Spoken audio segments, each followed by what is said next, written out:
IT কোম্পানিতে বা অন্যান্য ম্যানুফ্যাকচারিং ইউনিটে যারা শিফটে কাজ করেন তাদের তো নির্দিষ্ট টাইমে এক্সারসাইজ করা সম্ভব হয় না।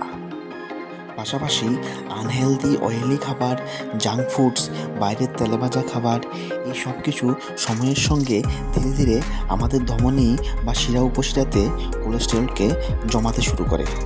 আর সেই জমানোর হার আরও বৃদ্ধি পায় যখন কাজের প্রেশার বাড়ে বা অন্য কোনো কারণে স্ট্রেস বাড়ে। তখন খুব দ্রুত গতিতে কোলেস্টেরল জমতে শুরু করে। আর ফাইনালি সেই জমানো কোলেস্টেরলের কারণে ব্লকেজ তৈরি হয়ে হার্ট অ্যাটাক হয়। এর থেকে রক্ষা পাওয়ার একমাত্র উপায় হলো প্রত্যেক দিন সময় করে 30 মিনিট দ্রুত গতিতে হাঁটা বা জগিং করা।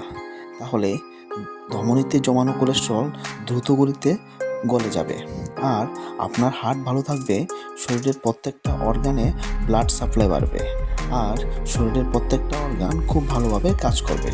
তাই প্রত্যেক দিন অবশ্যই 30 মিনিট দ্রুত গতিতে হাঁটবেন বা জগিং করবেন।